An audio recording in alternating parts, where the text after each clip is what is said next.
Late night in my garage, elbow deep in my '69 Mustang's engine, fighting a stuck bolt that's been laughing at me for 3 hours. The wrench slips again, skinning my knuckles raw. I'm about to unleash a string of curses that would make a sailor blush when I hear my wife Nina's voice drifting through the thin wall separating the garage from our kitchen. Of course I'm coming, babe. Sam's too oblivious to notice anything. Rome will be absolutely unforgettable. Before we dive deeper into the story, I have one small request. Please subscribe, drop a like, comment, and hit that hype button to boost this channel so more people can discover these incredible Reddit stories. The wrench clatters to the concrete floor. My world tilts sideways like a carnival ride gone wrong. I freeze, listening to every word floating through that wall like poison gas seeping into my lungs. Nina's voice has that breathy quality she used to reserve for me back when she actually gave a damn about our marriage. I can't wait to see you in that hotel room, she continues, and I can practically hear her smiling. The expense account covers everything. Sam thinks I'm attending a financial conference. Oh God, he's so trusting, it's almost pathetic. Trusting. Right. More like willfully blind, apparently. I wipe my greasy hands on an old rag and creep closer to the wall. Through the gap under the door, I can see Nina pacing in her power suit, the one that cost more than my monthly car payment. She's twirling a strand of her perfectly styled blonde hair around her finger like a teenager with her first crush. Ethan, you're terrible, she giggles. Actually giggles. When was the last time I heard that sound directed at me? Yes, I packed that red lingerie you like. The one Sam bought me for our anniversary that I never wore for him. The anniversary lingerie, the one she claimed was too fancy for just staying home, the one that cost me 2 weeks of overtime to afford, the one currently packed in her suitcase for another man. My hands clench into fists. Ethan, that pretty boy social media manager at her fintech company, the one who calls me Mr. Sam with that condescending smile whenever he sees me at office parties. The one who doesn't know that I'm actually the head of IT security at the same company, the one who controls every digital access point in the building. The flight leaves tomorrow at 6 a.m., Nina continues. I told Sam I had to leave early for meetings. He actually offered to drive me to the airport. Can you believe that? Sometimes I think he enjoys being a doormat. Doormat. The word hits like a sucker punch to the gut. Before we dive deeper into the story, I have one small request. Please subscribe, drop a like, comment, and hit that hype button to boost this channel so more people can discover these incredible Reddit stories. I've been married to this woman for 18 years. 18 years of working 60-hour weeks to support her ambitions. 18 years of listening to her complain about everything from the neighbor's dog to the color of our kitchen cabinets. 18 years of being taken for granted while she climbed the corporate ladder in her designer heels. And now she's stepping on my face to reach the next rung. I love you too, she whispers into the phone. See you at the airport, lover. The call ends. I hear her heels clicking across the kitchen floor, probably heading upstairs to finish packing for her romantic getaway. Oh, with my company's money. With lingerie I bought her. With a man who works under my authority. I lean against my Mustang's fender, feeling the cool metal against my back. This car is the only thing in my life that's never disappointed me.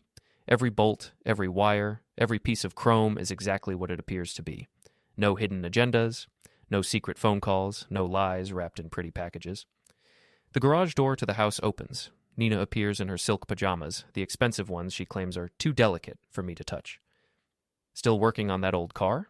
She asks with barely concealed disdain. You know we could afford something newer if you weren't so obsessed with that rust bucket. I look at her standing there, all fake concern and manufactured sweetness. This woman who just spent 20 minutes planning her betrayal is now pretending to care about my hobby. Just tightening a few things, I say, my voice surprisingly steady. Making sure everything's running smoothly. Well, don't stay up too late. I have that early flight tomorrow, remember? The financial conference in Chicago? Chicago. Right. Last I checked, Rome wasn't a suburb of Chicago, but what do I know? I'm just the doormat husband who pays the bills. Of course, honey. Wouldn't want you to miss your conference. She gives me a quick peck on the cheek, the kind of kiss you'd give an elderly relative at a funeral. Obligatory and meaningless. I'll probably be gone for a week, she says. Lots of networking opportunities. You know how these things are. Oh, I'm starting to get a pretty clear picture. She doesn't catch the edge in my voice. Why would she? In her mind, I'm too stupid to connect the dots, too trusting to question her stories, too much of a doormat to fight back.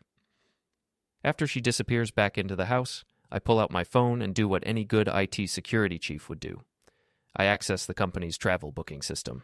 Sure enough, there's Nina's reservation. But it's not for Chicago. It's for Rome, Italy. First class, naturally.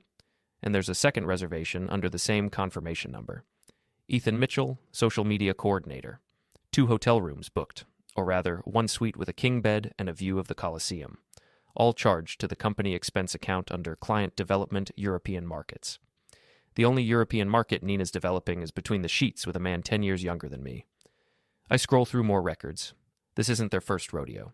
There was a conference in Miami last month, a client meeting in Las Vegas 6 weeks ago, a training seminar in San Francisco before that.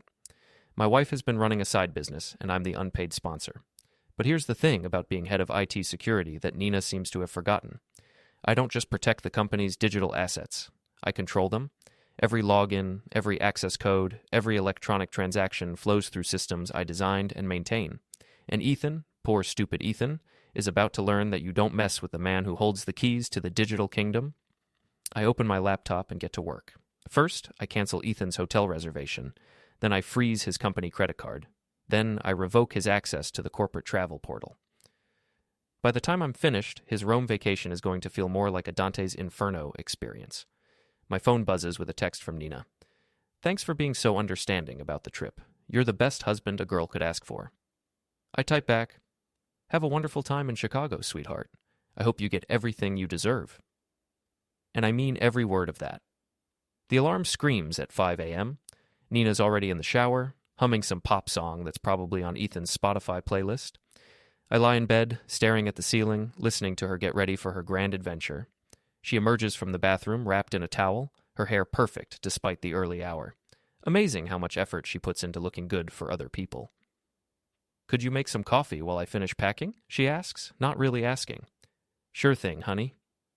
I shuffle downstairs in my robe and slippers, playing the part of the obedient husband one last time. The coffee maker gurgles to life while I check my phone. No frantic calls from Ethan yet. He probably hasn't discovered his travel arrangements have evaporated. Nina appears with her suitcase, the expensive one with the designer logo. She's wearing an outfit that cost more than most people make in a week, all dressed up for her lover. You look nice, I say, handing her a mug. Special occasion? Just want to make a good impression at the conference. You know how important networking is in my field. Right, horizontal networking, apparently. Our 17-year-old daughter Emma stumbles into the kitchen, already filming herself for TikTok. Everything's content for her generation. Mom, you look amazing, Emma gushes, turning the camera to include Nina. Business trip glow-up. My mom's about to close some major deals, everyone. If she only knew what kind of deals. Our 15-year-old son Jake appears, grabbing cereal without acknowledging anyone. He's been distant lately, spending more time in his room. Smart kid.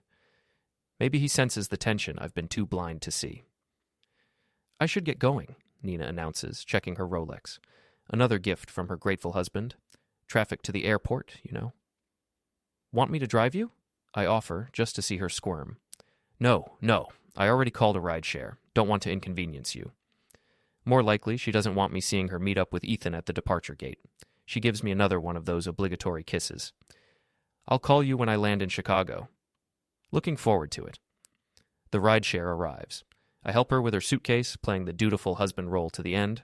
She settles into the back seat without looking back. As the car disappears around the corner, I check my phone. Still no panicked messages from Ethan. But the day is young. I drive to work in my pickup truck, a practical vehicle that Nina constantly nags me to replace with something more appropriate for a man in my position.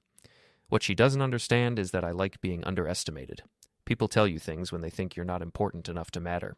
The fintech office is one of those modern glass buildings that looks impressive but feels like a fishbowl. I take the elevator to the IT department on the 3rd floor, my domain in this corporate kingdom. My assistant, Carol, greets me with coffee and a stack of security reports. She's been with the company longer than anyone and knows where all the bodies are buried. Heard Nina's off to another conference, she says with a knowing look. Chicago this time. Very important meetings, apparently. Carol raises an eyebrow but doesn't comment. She's too professional for gossip, but she's not blind. Around 10 a.m., my phone starts buzzing. The first call is from an unknown Italian number. I let it go to voicemail. The second call comes 5 minutes later. Same number. This time I answer. Sam? Ethan's voice is strained, panicked. Thank God. I'm at the Rome airport, and there's been some kind of mistake with my hotel reservation. They're saying it was canceled. Rome. I inject just the right amount of confusion into my voice. I thought you were going to Chicago with Nina for that conference. Silence. I can practically hear the gears grinding in his pretty little head. We had a last-minute change of plans, client emergency, but my hotel reservation is gone and my corporate card isn't working. That's strange. Let me look into it from here. I pull up his account on my computer, making typing sounds for effect. Oh, I see the problem. Your travel authorization expired last week. Looks like someone forgot to renew it. Can you fix it, please? I'm stuck at the airport with nowhere to stay. The desperation in his voice is music to my ears. I'll see what I can do, but it might take a few days to get the paperwork processed. You know how corporate bureaucracy works. Another silence. Then, a few days? I can't stay at the airport for a few days. Maybe you should come home and we'll sort this out properly. I'm sure Nina will understand that business trips sometimes get complicated. I hang up before he can respond. My phone immediately starts ringing again, but I ignore it. Let him sweat. 20 minutes later, Nina calls. Her voice is tight with barely controlled fury. Sam, what the hell is going on? Ethan's reservation was canceled and his corporate card isn't working. Ethan? Why would you know about Ethan's travel problems? Aren't you in Chicago? The pause stretches so long, I wonder if the call dropped. We ended up on the same flight. Coincidence. But as his supervisor, I need to make sure he can complete his business. His supervisor? Since when? I thought he worked in social media and you were in financial services. It's complicated. Corporate restructuring. The point is, can you fix his account? I'm looking into it, but there seem to be some irregularities. Unauthorized bookings, expense account discrepancies. I might need to involve compliance. Don't. The word comes out sharp and fast. Don't involve compliance. I'll handle this through proper channels when I get back. Whatever you think is best, honey. You're the expert on proper channels. She hangs up without saying goodbye. I lean back in my chair, savoring the moment. For the first time in years, I'm not the one scrambling to fix Nina's problems. My computer chimes with an email notification. It's from Ethan, sent from his phone with a shaky connection. Sam, I know we don't know each other well, but I'm in a really bad situation here. Can you please expedite my travel authorization? I'll owe you big time. I type back, sorry to hear about your troubles. Unfortunately, these things take time. Company policy, you understand. Maybe next time make sure all your paperwork is in order before traveling to romantic European destinations with married colleagues. I don't send that version. Instead, I write, working on it. These system glitches can be tricky. Hang in there. But I don't work on it. Instead, I spend the day doing actual work, the kind that keeps the company's network secure and running smoothly, the kind of work that actually matters, unlike whatever Nina and Ethan thought they were accomplishing in Rome. By evening, my phone has 17 missed calls and 43 text messages. Most are from Ethan, becoming increasingly frantic as the day progresses. A few are from Nina, trying to maintain her cover story while clearly panicking. The last text from Ethan, sent at 11 p.m. Italian time, simply says, please. I turn off my phone and go to bed early. Tomorrow, the real fun begins. Nina and Ethan return from their disastrous Roman holiday 3 days later, both looking like they've been through a war. Apparently, sleeping in airport chairs and surviving on overpriced terminal food doesn't agree with either of them. Nina storms into the house like a hurricane, her designer luggage banging against the doorframe. Her perfect hair is a mess, her expensive clothes wrinkled, and her makeup can't quite hide the exhaustion around her eyes. We need to talk, she announces, dropping her bags in the middle of the living room. How was Chicago? I ask from my recliner, not looking up from my newspaper. Cut the crap, Sam. You know exactly where I was. I fold the paper carefully and set it aside. Do I? Because last I checked, you were attending a financial conference in Chicago. At least, that's what you told me. She starts pacing, her heels clicking against the hardwood floor like an angry metronome. There was a last-minute change of plans. Client emergency. We had to redirect to Rome. We? The team. Several of us had to go. And by team, you mean you and Ethan. Her pacing stops. We stare at each other across the living room. 18 years of marriage condensing into this single moment of truth. Yes, she says finally. Ethan and I had to handle a client situation in Rome. It's complicated. I bet it is, especially when your hotel reservations mysteriously disappear and your corporate cards stop working. You did that. It's not a question. I fixed a security vulnerability, unauthorized travel bookings, expense account fraud, just doing my job. Her face flushes red. You sabotaged a legitimate business trip because you're jealous and insecure. Legitimate business trip? I stand up slowly, feeling my temper rise for the first time in years. Nina, I've seen the hotel booking. 1 suite, king bed, champagne package. What kind of client meeting requires champagne and a romantic view of the Colosseum? She opens her mouth to respond, then closes it. For once in her life, Nina is speechless. How long? I ask quietly. How long what? How long have you been screwing him? The words hang in the air like smoke. Our daughter Emma appears at the top of the stairs, drawn by the raised voices. Nina notices her and forces her expression back to neutral. We'll discuss this later, she says through gritted teeth. In private. No, we'll discuss it now. I'm done with your schedule, Nina. Done with your rules. Done with being your convenient doormat. Emma's eyes go wide. She's never heard me talk to her mother like this. Hell, I've never talked to her mother like this. You're being ridiculous, Nina says, but her voice lacks conviction. Ethan and I work together. Sometimes business requires travel. If you can't handle your wife having a career, don't. I hold up a hand. Don't you dare try to make this about your career. This is about you lying to me, stealing from the company, and humiliating me with a man young enough to be your little brother. I never meant for what? For me to find out? Or for me to care? She doesn't answer. Emma disappears back upstairs, probably to film a TikTok about her parents' marriage imploding. Everything's content. I want you out, I say quietly. What? I want you out of this house, tonight. You can't kick me out. This is my house, too. Actually, it's not. I pull out my phone and show her a document. Remember when we refinanced 3 years ago? You were so busy with work that you asked me to handle all the paperwork. Turns out the deed is only in my name. Clerical error, apparently. Her face goes white. You planned this. No, Nina, I planned for this. There's a difference. She stares at the phone screen, reading the property deed that proves I own the house outright. You can't do this. I have rights. I'll call a lawyer. Go ahead, but you'll be calling from somewhere else. What about the kids? What about them? You think they haven't noticed you checking out of this family? Emma spends more time with her phone than with either of us, and Jake barely speaks to you anymore. They'll adjust. You bastard. Maybe, but I'm not a cheater. She grabs her suitcase and heads for the door. At the threshold, she turns back. This isn't over, Sam. Yeah, it is. The door slams behind her hard enough to rattle the windows. I sink back into my recliner, suddenly exhausted. 18 years of marriage ended in a 10-minute conversation. My phone buzzes. Text from Emma. Dad, are you okay? I type back, I will be. Another text. Is Mom really having an affair? I stare at the question for a long time before responding. Ask her. That night, I sleep better than I have in months. The bed feels bigger without Nina's constant tossing and turning. The house feels quieter without her late-night phone calls. For the first time in years, I feel like I can breathe. But I'm not done yet. Not by a long shot. The next morning, I drive to work with a plan forming in my mind. Nina wants to play games? Fine. But she's about to learn that she's not the only one who knows how to manipulate a system. I spend the day documenting everything. Every unauthorized expense, every falsified travel report, every company policy violation. Nina's been sloppy, covering her tracks with the arrogance of someone who thinks they're untouchable. She's about to discover just how touchable she really is. By 5 o'clock, I have a file thick enough to end her career. But ending her career isn't enough. I want her to understand what it feels like to be humiliated, to be betrayed by someone you trust.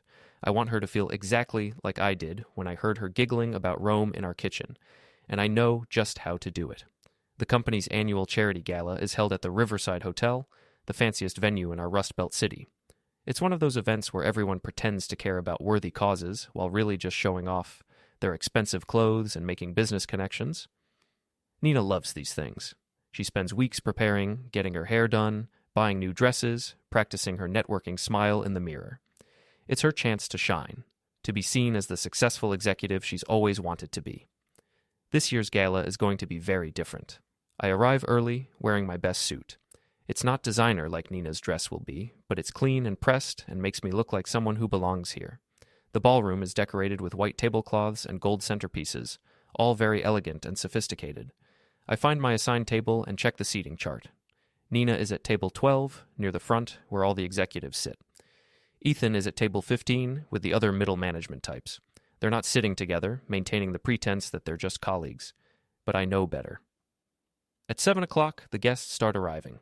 I watch from across the room as Nina makes her entrance in a stunning red dress that probably cost more than my monthly salary. She works the room like a professional politician, shaking hands and air-kissing and laughing at jokes that probably aren't funny. She's good at this. I'll give her that. Ethan arrives 20 minutes later, looking nervous and uncomfortable in his rented tuxedo.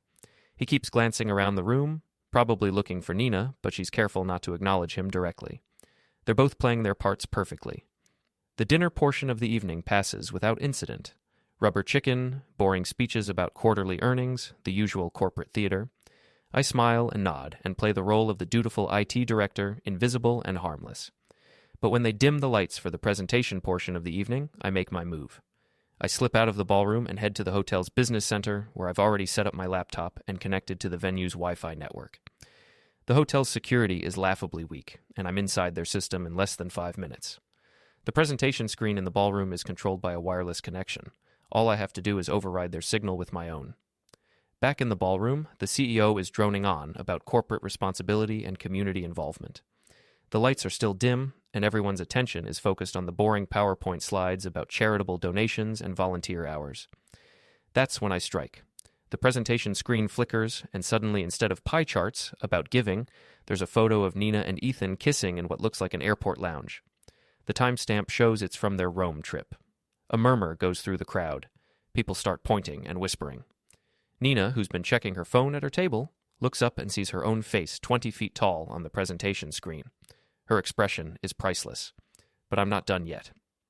The next slide shows their hotel booking confirmation. 1 suite, king bed, champagne package. The booking is clearly charged to the company expense account under Nina's authorization. The murmur becomes a buzz. People are pulling out their phones, taking pictures of the screen. In the age of social media, Nina's humiliation is being documented in real time. The third slide shows a series of text messages between Nina and Ethan, including some very explicit photos that I'm sure they thought were private. The messages make it clear that this isn't their first romantic getaway on the company's dime.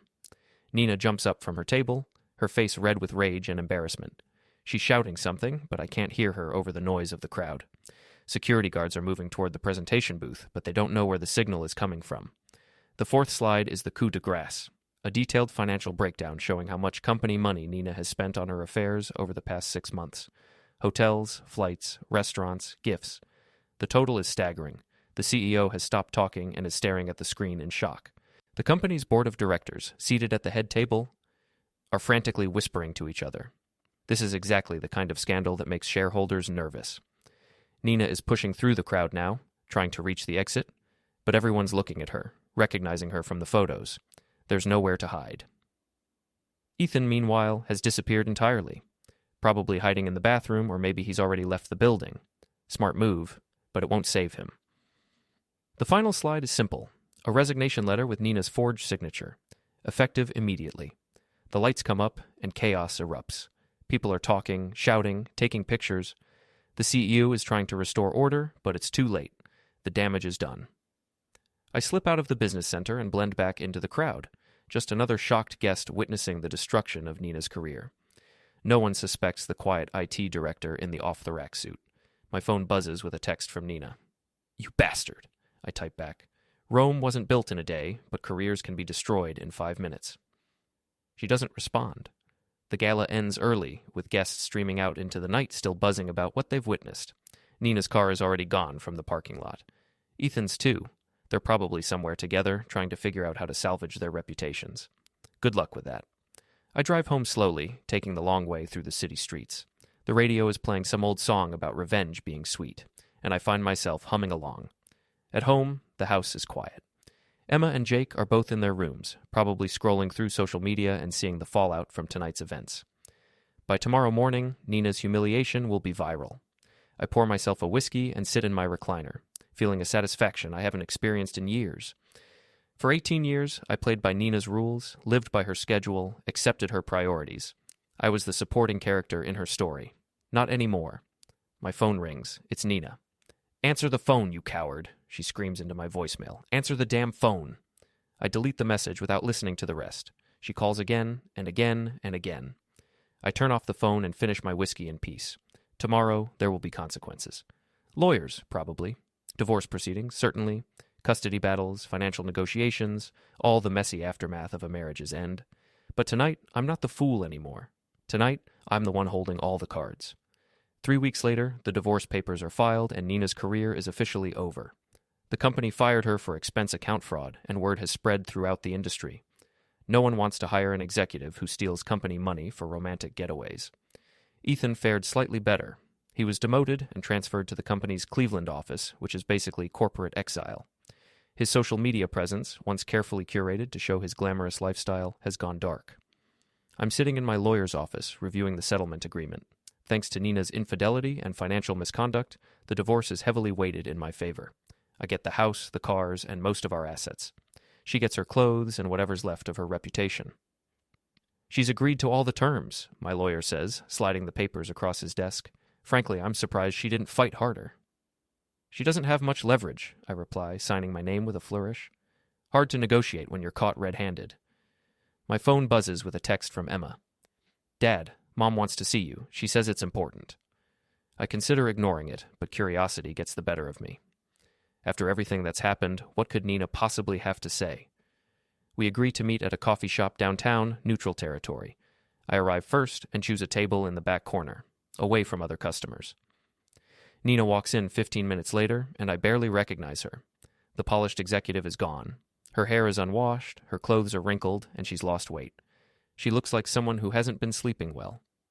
Thank you for coming, she says, sliding into the chair across from me. What do you want, Nina? She stares at her hands for a long moment before speaking. I want to apologize. For which part? The cheating, the lying, or the stealing? All of it. Her voice is barely above a whisper. You didn't deserve what I did to you. No, I didn't. I know you hate me. I don't hate you, I interrupt. Hate requires caring, and I stopped caring about you the night I heard you planning your Roman vacation. She flinches like I've slapped her. I never meant for things to go this far. What did you mean? What was the plan, Nina? String me along for another 10 years while you screwed your way through the company directory? It wasn't like that. Then what was it like? Explain it to me, because I'm genuinely curious. What goes through someone's mind when they decide to betray the person who's loved them for 18 years? She starts crying, quiet tears that streak her makeup. I feel nothing. No sympathy, no regret, no urge to comfort her. The woman sitting across from me is a stranger. I felt invisible, she says finally. Like I was disappearing. You were so focused on work and the kids and that damn car. I felt like I didn't matter anymore. So you decided to matter to someone else. Ethan made me feel young again. Beautiful, important. And what about me? What did I make you feel? Safe, comfortable, predictable. Those used to be good things. They were. They are. I wanted more. More than a husband who worked 60 hours a week to support your ambitions, more than a father who never missed a school play or soccer game, more than a man who loved you enough to let you be the star of your own life. She doesn't answer. Well, congratulations, I continue. You got more excitement, more passion, more risk. How's that working out for you? I lost everything. No, you threw everything away. There's a difference. We sit in silence for several minutes. The coffee shop is busy with the lunch crowd, people coming and going with their normal lives and normal problems. I wonder if any of them are sitting across from their cheating spouse, dividing up the wreckage of a marriage. The kids blame me, Nina says eventually. They should. You're the one who broke up the family.